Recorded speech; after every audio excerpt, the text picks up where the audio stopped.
नमस्कार, आपलं स्वागत आहे आयकॉन सेल प्रस्तुत बिल्ड आयकॉन या उपक्रमामध्ये. आज आम्ही आलो आहोत सांगलीमध्ये आणि माझ्यासोबत आहेत इंजिनियर अमित कुमार पाटील सर. ते गेल्या 12 वर्षांपासून या फील्डमध्ये अतिशय उत्तमरित्या काम करतायत. त्याच्यामध्ये काही गव्हर्नमेंटचे प्रोजेक्ट्स असतील, काही रेसिडेन्शियल प्रोजेक्ट्स असतील.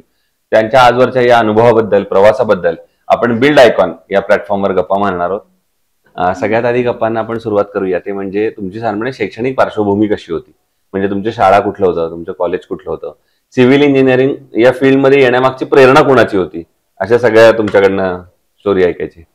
आधी प्रायमरी स्कूल कॉलेज कोल्हापूर जिल्ह्यात कागल त्या भागात झालं. बिद्री म्हणून गाव आहे तिथं झालं. त्यानंतर सिव्हिल इंजिनिअरिंग केली सोसायटी चिक्कोडी तिथं पूर्ण केलं.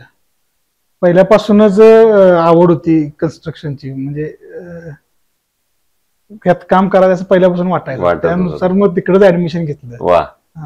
मग तिथनं मग सुरू झालं. मग स्वतः अनुभव घेतला 1-2 वर्ष बाहेर बिल्डरकडे, परत गव्हर्नमेंट कॉन्ट्रॅक्टरकडे. त्यानंतर मग स्वतःचा व्यवसाय सुरू केला. मग प्रत्येक सिव्हिल इंजिनिअरचा एक स्ट्रगल असतो, ते म्हणजे सिव्हिल इंजिनिअरिंग झाल्यानंतर स्वतःचा पहिला प्रोजेक्ट करेपर्यंतचा तो तुम्ही सांगितलात. मग पहिला प्रोजेक्ट केला त्याची आठवण कशी होती? तेव्हा काही कामाचं दडपण आलं का, टेन्शन आलं का? कसा प्रोजेक्ट पूर्ण केला पहिलं काम शासकीयच केलं. ते मिळवण्यासाठी बरंच धाडपड, इकडं तिकडं पाठीमागे लागणे, हे सगळे झाले प्रकार. त्यानंतर ते शासकीय काम मिळाल्यानंतर त्याच्या पॅरलरी प्रायव्हेट सुद्धा काम सुरू केली. ते जरा स्ट्रगल होताच काम मिळवण्यासाठी सुरुवातीला, बरोबर.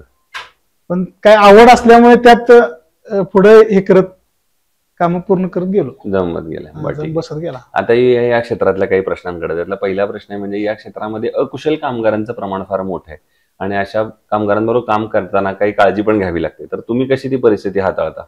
आता बऱ्याच ठिकाणी बऱ्याच साईडवर बेसिक नॉलेज सुद्धा नसते कामगारांना किंवा यांना. मग ते प्रॉपर आपण व्हिजिट देणे, परत लक्ष ठेवणे, हे केल्यावरच ते सगळं सॉल्व्ह होते. नाहीतर बऱ्याचचा कामगार चुका सुद्धा करतात. बरोबर. ते आपणच लक्ष द्यायला लागते. त्यामुळे माझ्या कामावर बऱ्यापैकी माझे व्हिजिट भरपूर असतात. व्हिजिट जास्त देतो, जास्त ठेवतो. बरोबर. दुसरं, रेसिडेन्शियल मध्ये काम करताना बऱ्याचदा तुम्ही कस्टमरकडनं ऐकलं असेल की माझं बजेट थोडं कमी आहे, एवढ्याच बजेटमध्ये बसवून द्या घर, असं म्हणतात लोक. मग अशा वेळेला दर्जा आणि बजेट या दोन्हीची सांगड तुम्ही कशी घालता? हा महत्वाचा मुद्दा आहे. आपल्या गाव भागात काम करत असताना म्हणजे बऱ्याच शेतकरी लोक, परत म्हणजे बजेट त्यांचं एक लिमिटेड असते. त्यामध्ये त्यांच्या अपेक्षा पण असतात, माझं एवढं काम झालं पाहिजे, असं झालं पाहिजे, या दर्जात झालं पाहिजे.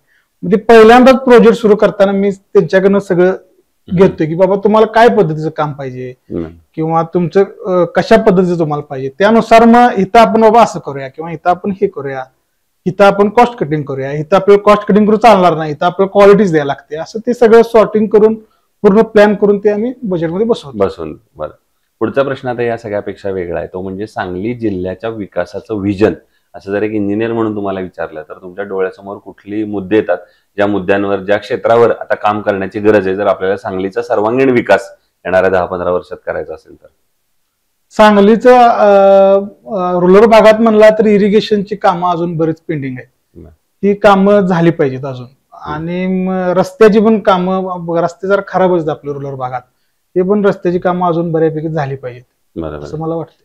तुम्ही 2 महत्वाचे मुद्दे सांगितले, पाणी हे भविष्य आहे आणि रस्ते ही दळणवळणाचं महत्वाचं साधन आहे. मग शासनानं काय पावलं उचलली पाहिजेत या दोन्हीला थोडी चालना द्यायची असेल तर?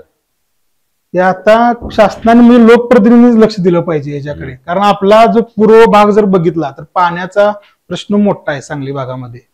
तर त्यात आपल्या लोकप्रतिनिधी लक्ष देऊन, लोकांनी पण लक्ष घालून पाण्याची कामं झाली पाहिजेत, इरिगेशनची कामं झाली पाहिजेत. तुम्ही शासकीय संस्थांसाठी कामं करता, तर ती कुठल्या कुठल्या प्रकारची आतापर्यंत कामं केली आहेत, कशा स्वरूपाची आहेत? मी इरिगेशन डिपार्टमेंट, लोकल सेक्टर, परत टिंबू, ताकारी, म्हैसाळ या विभागात कामं केलीत. पाझर तलाव, केटीवेर, बंधारे, परत पाण्याची जलसंधारणाची कामं असतात, ही सगळी मी इरिगेशनची केलेली आहेत. बरं.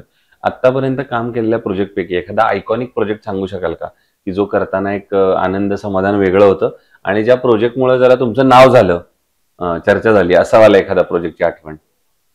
तसे प्रोजेक्ट शासकीय म्हणले तर मी पाणी पुरवठ्याचे बंधाऱ्याची केटीवरची कामं ज्या भागात पाण्याचा प्रश्न मोठा होता आणि तिथं बंधारे किंवा केटीवर बांधल्यानंतर त्यांचा मोठा प्रश्न सॉल्व्ह झाला. ते म्हणजे लोकांचे एक प्रकारे सोय झाली आपली. तसे एक प्रोजेक्ट माझे 2 चांगले झालेत आणि नुसते गव्हर्नमेंटचेच प्रोजेक्ट नाहीत, प्रायव्हेट पण बरेच काम करतोय मी. माझी बरेच प्रायव्हेट काम झालेत, ती पण चांगली झालेली आहेत काम. बरोबर. दुसरं, कन्स्ट्रक्शन मध्ये जेव्हा स्टील निवडायची वेळ येते तेव्हा तुम्ही काय पॅरामीटर्स लावता आणि मग ठरवता की हे स्टील चांगलं आहे, हे वापरलं पाहिजे? स्टील म्हणजे कॉन्क्रीट आणि त्या घराचं एक प्रकारचा कणाच आहे, त्याच्यावरच सगळं स्ट्रक्चर उभं राहिलेलं असतंय. मग त्यामध्ये स्टीलचं पॅरामीटर म्हणल्यावर त्याची बेंडिंग काय आहे, त्याची लवचिकता कशी आहे हे बघतो आम्ही. महत्वाचं म्हणजे आयकॉन स्टील तुम्ही कुठल्या प्रोजेक्टवर वापरलंय का यापूर्वी? वापरले बऱ्याच प्रोजेक्टवरती. तुमचा अनुभव कसा आहे प्रॉडक्ट म्हणून पण आणि सर्व्हिस म्हणून पण? आयकॉनचा स्टीलचा प्रोडक्ट चांगला आहे तुमचा. ओके. बऱ्यापैकी मी 50% पेक्षा जास्त तुमचं आयकॉनला प्रेफरन्स देतोय, वापरतो, कारण ट्रस्ट आहे तुमच्या आयकॉन स्टीलच्या ह्याच्यावरती. वा. आणि आता अगदी शेवटचा प्रश्न ते म्हणजे आता तुम्हाला 10-12 वर्ष झाली त्या फील्डमध्ये, तर आता जी नवीन फ्रेशर मुलं येत आहेत, ज्युनियर येत आहेत त्याच्यामध्ये, तर त्यांना एक सिनियर म्हणून, एक मित्र म्हणून तुम्ही काय सल्ला द्याल? तसं सांगायचं झालं प्रामाणिकपणे, नवीन जे आता काम करायला येत आहेत हे रेटच्या पाठीमागे पळायला लागलेत सगळेजण. त्यांना कामं पण भरपूर पाहिजे आहेत आणि रेट कसा पण घ्यायचा, मग क्वालिटी मध्ये कॉम्प्रोमाइज करतात आणि नॉलेज नसल्यामुळे काय काय ठिकाणी फेल्युअर पण होते त्यांचं. पण हे करू नका, तुम्ही कमी प्रोजेक्ट करा पण दर्जा टिकवा आणि चांगली कामं करा, असं मला वाटतंय. हे होते इंजिनियर अमित कुमार पाटील आणि त्यांनी फार महत्वाचं वाक्य सगळ्यात शेवटी जाता सांगितलं, ते म्हणजे दर्जाशी कधी कॉम्प्रोमाइज करू नका. दर्जा जर तुम्ही टिकवलात तर ती तुम्ही केलेली वास्तू पण टिकेल दीर्घकाळ आणि तुमचं नाव पण टिकेल. या दोन्हीसाठी तुम्ही दर्जेदार काम करणं फार महत्वाचं आहे. पुन्हा एकदा आपले मनापासून आभार आणि भविष्यात सुद्धा अशाच आयकॉनिक प्रोजेक्टची निर्मिती तुमच्या हातून घडावी याच आयकॉन स्टील तर्फे मनपूर्वक शुभेच्छा. थँक्यू.